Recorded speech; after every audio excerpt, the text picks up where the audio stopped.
مولاي صل وسلم دائما ابدا على حبيبك خير خلق كلهم محمد سيد الكونين وثقلين. 10 20 نہیں 40 نہیں 50 نہیں 70 ماؤں کے پیار کو ایک ساتھ جمع کر لو. 70 ماؤں کے پیار سے وہ زیادہ ہمیں چاہتا ہے. پھر اگر ہم گناہ کریں اور توبہ نہ کریں، گناہ کریں اور توبہ نہ کریں، پھر ہم وہ رب کا کہنا نہ مانیں، اس سونے نبی کا کہنا نہ مانیں جو ہم بغیر کیے ہوئے دعا مانگے ہوئے اس کی امت میں پیدا ہو گئے ہیں. میں نے پڑھا ہے یہاں تک 12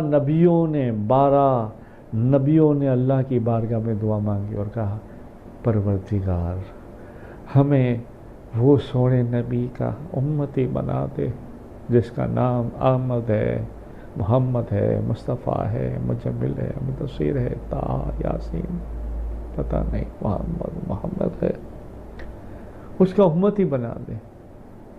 اللہ نے قبول نہیں کیا اور میرے اور تمہارے لیے اللہ نے بغیر یار کیے ہوئے ہمیں امتی اس کا بنا دیا جس نے ہمارے لیے سب کچھ کیا.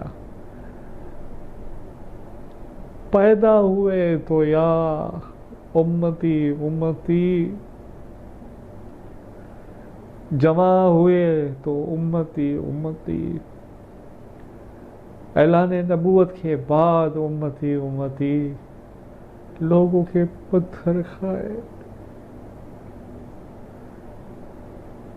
سجدے میں سر، لوگ گندگی ڈال جاتے، اوزریاں ڈال جاتے، کوئی اس طرف سے کھنچتا ہے او جادوگر محمد، کوئی اس طرف سے کھنچتا ہے جادوگر محمد، کوئی پیچھے سے کھنچتا ہے، کوئی کبھی جان نثار ہوتے تو آ جاتے جیسے حضرت امیر المومنین ابو بکر صدیق رضی اللہ تعالیٰ.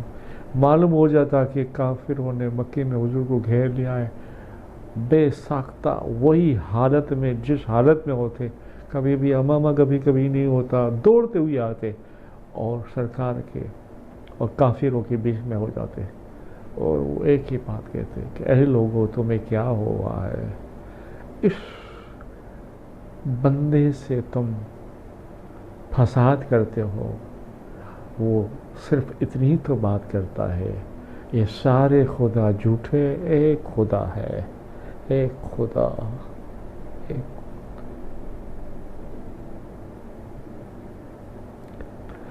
حضرت علی شیر خدا سے کسی نے پوچھا تھا کہ پہلوان کون ہے، تو شیر خدا نے کہا میری نظروں میں پہلوان ابو بکر صدیق ہے، صدیق ہے، اس لیے کہ وہ حال میں بھی آپ آ جاتے تھے. ایک مرتبہ خانہ کعبہ میں آپ طواف کر رہے تھے، کافروں نے گھیر لیا، پکڑ لیا، مبارک آ گئے صدیق اکبر، دونوں کے بیچ میں آپ کھڑے ہو گئے. لوگوں نے پھر بھی حضور کو مارنا چاہا تو حضور کے پر گر گئے آپ ڈھال بن کر، اور لوگوں نے اتنا مارا کہ صدیق اکبر بے ہوش ہو گئے. آپ سرکار نے فرمایا او میرے یار، میرے سونے صدیق، اٹھو تم بے ہوش ہو گئے. کچھ لوگ آئے، نیا اسلام تھا، حضرت فاروق اعظم نے بھی کلمہ نہیں پڑھا تھا، لوگ گھر پہ اٹھا کے لے گئے. کئی گھنٹوں کے بعد جب ہوش آیا، حضور اپنے گھر چلے آئے، صدیق اکبر اپنے گھر رہے. جب ہوش آیا تو ہوش آنے کے بعد ایک ہی سوال کرتے ہیں پیارے رسول اللہ کی کیا حالت ہے، حضور کیسے ہیں؟ واہ بھائی واہ، سبحان اللہ. تو خیر کہنا یہ تھا اور کہہ یہ رہا تھا کہ گناہ کر لو تو پھر توبہ بھی کر لو. وہ سونا کریم رب جو ہے 70 ماؤں سے زیادہ ہمیں پیار کرتا ہے.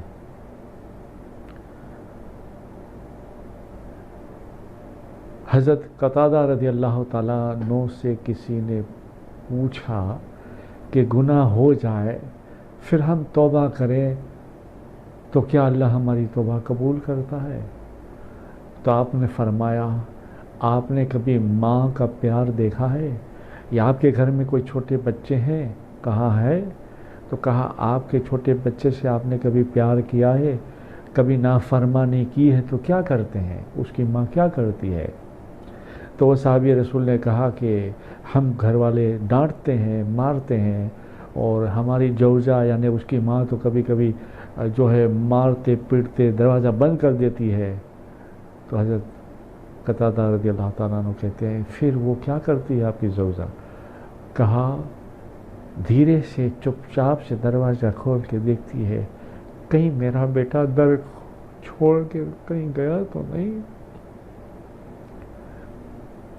میرا بیٹا کہیں میرا در چھوڑ کے کہیں گیا تو نہیں۔ اور جیسے کبھی وہ دروازہ کھولتی ہے اس کی نظر پڑ جاتی ہے تو پھر ہاتھ جوڑ کر کہتا ہے امی اب نہیں ہوگا، معاف کر دے امی، معاف کر دے۔ تو ماں جو ہے میری زوجہ جو ہے دروازہ کھول دیتی ہے اور میری طرف آ کر مسکرا کے کہتی ہے اشارہ سے، تو پھر میں سنبھال لیتا ہوں، میں پھر اس کو سمجھاتا ہوں۔ اور کبھی کبھی وہ روتے روتے سو جاتا ہے، ہم کبھی کبھی دروازہ نہیں کھولتے کیونکہ ہمیں یقین ہوتا ہے کہ وہ ہمارا در چھوڑ کے نہیں جائے گا۔ بے وفا ضرور ہے مگر غدار نہیں ہے۔ بے وفائی کبھی کبھی اس سے ہو جاتی ہے مگر ہمارا لال ہمارا ہی لال ہے۔ تو کبھی کبھی ہم دروازہ بند ہی رکھتے ہیں تو وہ سو جاتا ہے۔ جب زوجہ کو یاد نہیں ہوتا تو میں کبھی یاد دلاتا ہوں، یا کبھی وہ کام کرتے ہوئے دروازہ کھولتی ہے تو دیکھتی ہے، جب دیکھتی ہے تو روتے روتے جب وہ سو گیا ہوتا ہے نا تو اس کو اپنی باہوں میں لے لیتی ہے اور بڑے پیار سے اس کو اپنے بستر پہ لگاتی ہے اور ہاتھ پھراتی جاتی ہے اور کہتی جاتی ہے اور میرے بچے سو گیا، روتے روتے سو گیا، جا میں نے تجھے معاف کر دیا بیٹا، معاف کر دیا بیٹا، معاف کر دیا۔ وہ اٹھتا ہے یا نہیں اٹھتا، اس کی وہ ماں کی آنکھوں سے آنسو چھما چھم گرتے ہیں، چھما چھم گرتے ہیں۔ ایک بار تو ایسا بھی ہوا کہ اس کے رخسار پر اس کی ماں کی آنسو گرے تو وہ اٹھ گیا اور وہ بھی روتے ہوئے کہنے لگا ماں تو کیوں روتی ہے؟ اچھا تجھے پسند نہیں ہے نا، میں نہیں کروں گا ایسا، بس تیری قسم میں نہیں کروں گا۔ تو حضرت قتادہ رضی اللہ تعالیٰ عنہ بھی رونے لگے اور کہنے لگے بس یہی سمجھانا تھا، تمہاری زوجہ، اس کی ماں اور تمہارا پیار یہ ہے کہ بھگاتے ہو، بھاگ جاتا ہے، بے وفا ہو جاتا ہے، پر تمہارا درد تو نہیں چھوڑتا نا۔ اسی طرح سے گناہ گار کی بھی یہی حالت ہے کہ گناہ ہو جاتا ہے، وہ کر بیٹھتا ہے بے خیالی میں، جوش میں، شیطان کے بہکاوے میں آ کے، مگر وہ رب کو رب سمجھتا ہے نا، رب کو چھوڑ تو نہیں دیتا۔ تو پھر اللہ رحمت کا دروازہ کھولتا ہے اور کوئی ایسا اسباب بناتا ہے، کوئی ایسا حادثہ، کوئی ایسی بیماری اس پر محلت کر دیتا ہے، اس پر لگا دیتا ہے، اس کے ذریعے پھر وہ آتا ہے اور توبہ کرتا ہے یا توبہ کرتی ہے اور اللہ اس کے گناہ معاف کرتا ہے۔ پھر گناہوں میں کبھی کبھی ایسا مبتلا ہو جاتا ہے، گناہ کرتے کرتے تھک جاتا ہے، مگر اس کے دل میں یقین ہوتا ہے کہ میرا رب بس اللہ ہے، میرا نبی محمد مصطفیٰ صلی اللہ علیہ وسلم ہے، کوئی شرک نہیں، بس اللہ اللہ اللہ، اور میرے نبی کریم ہے، میں امتی ہوں، کیسا بھی ہوں، گناہ گار ہوں، میں معافی چاہتا ہوں، مجھ سے گناہ ہو جاتا ہے، میں کیا کروں اللہ، مگر گناہ کی حالت میں وہ کبھی کبھی بے ہوشی کی حالت میں کبھی کبھی وہ سو جاتا ہے نا، تو اللہ کی رحمت اس پر چماچم برستی ہے، اور اللہ کو اس پر پیار آتا ہے، اور پھر اللہ کوئی نہ کوئی راستہ نکال دیتا ہے۔ اور ایسے بہت سارے واقعات ہیں، بہت سارے۔ السلام علیکم ورحمۃ اللہ وبرکاتہ۔ ہمارے اس ویڈیو کو زیادہ سے زیادہ لائک کرے، شیئر کرے، کومنٹ کرے، اور ہماری آنے والی ویڈیو کے اپڈیٹ کے لیے ہماری اس چینل کو سبسکرائب کریں۔ السلام علیکم ورحمۃ اللہ وبرکاتہ۔ اللہ حافظ۔